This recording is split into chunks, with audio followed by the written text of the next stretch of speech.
dumating na yung in-order kong strawberry. Ang lalaki pala, oh. Alam niyo ba, mga benefits ng strawberries? Napakagaling nitong magbababa ng creatinine level. And at the same time, it's good also for the heart. And it reduces the risk of some cancers. Tapos, mainam pa siya para sa type 2 diabetes, blood pressure, at marami pang iba.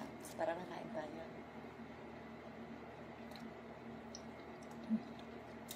So, yummy. Mainam din siya para sa ating brain.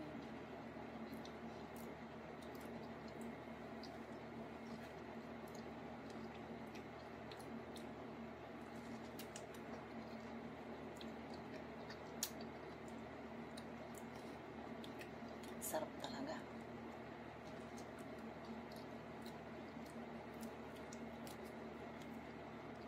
Dapat pala dinamihan ko na. Sabi nga nila, kailangan daw at least kumain tayo nito ng mga 8 pieces na strawberry a day.